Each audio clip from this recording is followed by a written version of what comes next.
नमस्कार, फाइटर समाचार में आपका स्वागत है। पेश है आज 7 जनवरी शाम 7 बजे राजस्थान की खास खबरें।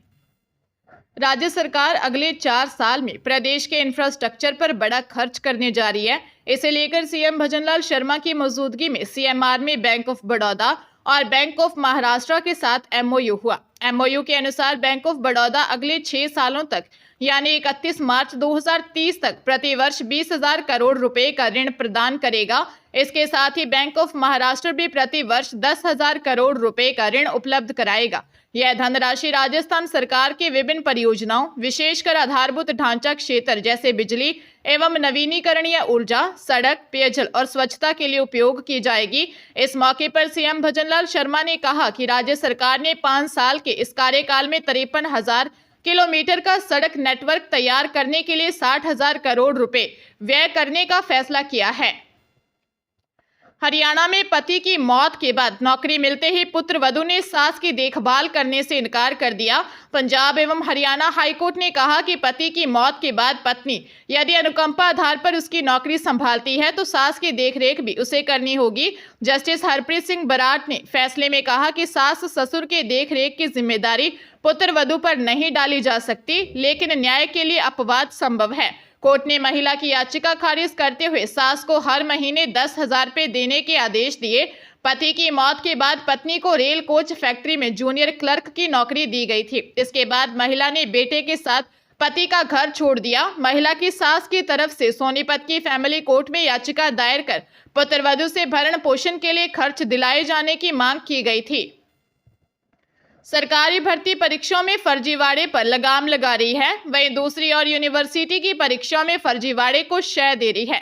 मामला जगत गुरु रामानंदाचार्य राजस्थान संस्कृत यूनिवर्सिटी से जुड़ा है।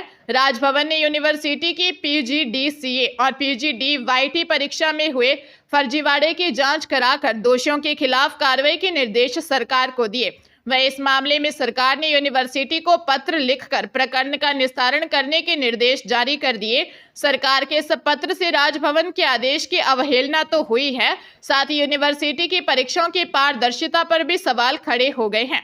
सरकार और राजभवन के अलग अलग आदेश के बाद यूनिवर्सिटी परीक्षा में हुए फर्जीवाड़े को लेकर कोई निर्णय नहीं कर पा रही है।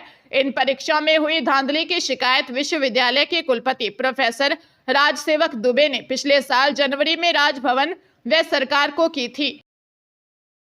हनुमानगढ़ जिले में वाहन किराए पर करने का कहकर घर बुला अश्लील वीडियो बना हनी ट्रैप कर रुपए ऐंठने के मामले में टाउन पुलिस ने आरोपी महिला सहित 5 लोगों को गिरफ्तार किया। पुलिस आरोपियों से पूछताछ कर रही है। सीआई मोनिका बिश्नोई ने बताया कि जंक्शन के वार्ड 60 करणी नगर निवासी एक पिकअप ड्राइवर को ब्लैकमेल कर रुपए ऐंठने और जान से मारने की धमकी देने के मामले में आरोपी 24 वर्षीय प्रियंका पत्नी वीरू रायसिक निवासी पारिक कॉलोनी, 23 वर्षीय मुकेश निवासी फतेहगढ़, 30 वर्षीय राजेश नायक निवासी संगरिया, 20 वर्षीय दिनेश मेघवाल निवासी 18 MHH व 20 वर्षीय रामपाल नायक 30 SSW को गिरफ्तार कर पूछताछ की जा रही है। डूंगरपुर में बाइक अनियंत्रित होकर पोल से टकराने से मामा भांजे की मौके पर ही मौत हो गई। वहीं एक अन्य गंभीर घायल युवक को जिला अस्पताल में भर्ती करवाया गया है। हादसा 84 थाना क्षेत्र के झौंथरी गांव के पास हुआ। मृतक युवक की रीट की तैयारी कर रहा था, वहीं भांजा छुट्टियां मनाने ननिहाल आया था। कांस्टेबल DC मीना ने बताया कि झौंथरी गांव के आगे मोड़ पर सड़क दुर्घटना हो गई। घटना के बाद मौके पर लोगों की भीड़ लग गई। 3 घायलों को जिला अस्पताल लाया गया, जहां डॉक्टर्स ने गुजरात के सायरा निवासी 16 वर्षीय भव्य सुवेर और उसके मामा मडकौला निवासी चिराग परमार को मृत घोषित कर दिया। मृतक भव्य छुट्टियां होने से अपने मामा के गांव आया हुआ था और दोनों किसी काम से बाइक लेकर जा रहे थे कि घर से कुछ ही दूर दोनों की सड़क हादसे में मौत हो गई। भीलवाड़ा के हनुमान नगर थाना क्षेत्र में नाकाबंदी के दौरान 4 करोड़ 89 लाख रुपए का गांजा जब्त किया गया। सब्जियों से भरे कंटेनर में एक गुप्त कंपार्टमेंट मिला। मामले में 22 वर्षीय शाहरुख खान निवासी दूदू जयपुर और 19 वर्षीय सचिन गुर्जर निवासी जयपुर ग्रामीण को गिरफ्तार किया है। वहीं कंटेनर को जब्त कर जांच की जा रही है। ASP शाहरुख राजेश आर्य ने बताया कि हनुमान नगर थाना प्रभारी को कोटा से एक कंटेनर में बड़ी मात्रा में मादक पदार्थ आने की सूचना मिली थी। थाना प्रभारी शंकर सिंह ने जाब्ते के साथ नेशनल हाईवे 52 पर बालाजी तिराहे पर नाकाबंदी लगाई। इस दौरान कोटा की ओर से आ रहे संदिग्ध कंटेनर को रोककर तलाशी ली, जिसमें बड़ी मात्रा में अवैध गांजा मिला। अवैध गांजे का वजन करने पर यह 978 किलो 600 ग्राम पाया गया, जिसकी अनुमानित कीमत 4,89,30,00,000 बताई गई है। तस्कर झारखंड के रांची से गांजा ला रहे थे।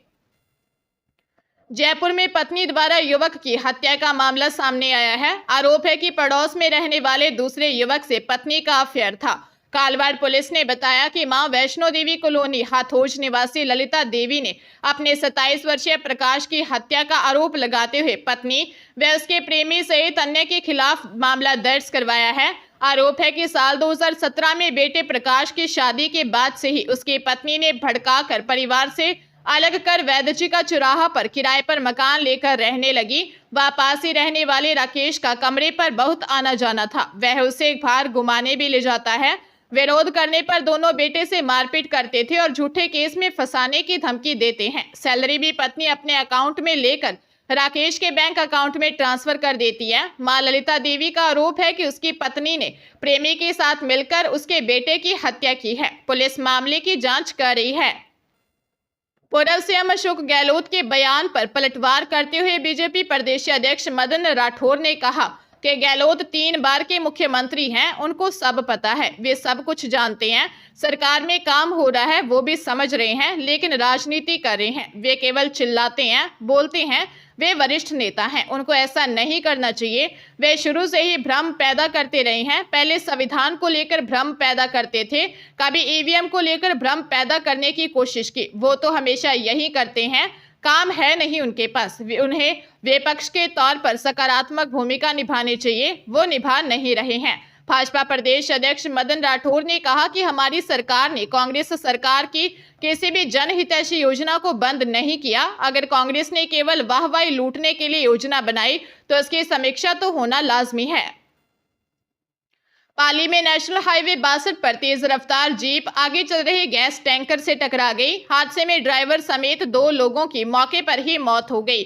गनीमत रही कि गैस टैंकर खाली था, वरना बड़ा हादसा हो सकता था। सुमेरपुर थाने के एएसआई मांगीलाल सोलंकी ने बताया कि पंजाब से राजस्थान में सिरोही के पिंडवाड़ा को जोड़ने वाले नेशनल हाईवे 62 पर सुमेरपुर के पालड़ी जोड़ पुलिया के पास हादसा हुआ। प्रत्यक्षदर्शियों के अनुसार तेज रफ्तार जीप टैंकर के पिछले हिस्से से टकरा गई। इससे टैंकर का प्लेटफॉर्म जीप में भीतर तक घुस गया।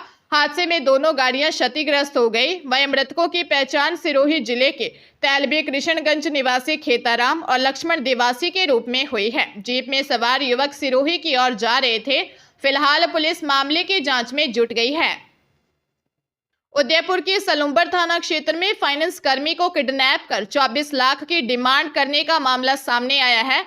आरोपियों ने फाइनेंस कर्मी को कार में डाला और डरा धमकाकर ढोल की पार्टी स्थित फ्लैट में ले गए। मोबाइल छीनकर 24 लाख रुपए मांगे। फाइनेंस कर्मचारी 55 वर्षीय मनोहर लाल गर्ग निवासी देवगांव की पत्नी सजना देवी ने रिपोर्ट दी कि आरोपी लाला और उसके साथी ने उसके पति मनोहर से उसके मोबाइल पर कॉल किया और पैसे भेजने का दबाव बनाया। आरोपी उससे बोले कि पैसे मिलने के बाद ही तुम्हारे पति को छोड़ेंगे। आरोपी ने उसके बेटे जिग्नेश गर्ग को फोन किया और पैसे नहीं देने पर उसका भी किडनैप करने की धमकी दी। आरोपी आरटीओ दफ्तर के बाहर से उसका किडनैप कर ले गए थे। थानाधिकारी मनीष खोईवाल ने बताया कि मामला आपसी लेन देन का लग रहा है। मामले की जांच की जा रही है। राजधानी जयपुर में ब्लैकमेल कर युवती से रेप का मामला सामने आया है। ऐप के जरिए उसकी दोस्ती आरोपी से हुई थी। चुराए फोटोज को वायरल करने की धमकी देकर आरोपी ने ब्लैकमेल कर रेप किया। अमेर थाने में चंदवाजी निवासी 25 साल की युवती ने दी रिपोर्ट में बताया कि कुछ समय पहले स्नैपचैट ऐप पर उसकी दोस्ती मनीष प्रजापति से हुई थी। इस दौरान आरोपी ने उसका मोबाइल हैक कर फोटोज चुरा लिए। फोटोज को एडिट कर वायरल करने की धमकी देकर ब्लैकमेल कर मिलने का दबाव बनाया। 30 नवंबर को कुकस स्थित एक होटल में डरा धमकाकर रेप किया और इसका अश्लील वीडियो बना लिया। वीडियो को वायरल करने की धमकी देकर ब्लैकमेल कर देह शोषण करने लगा। टॉर्चर से परेशान होकर पीड़िता थाने पहुंची।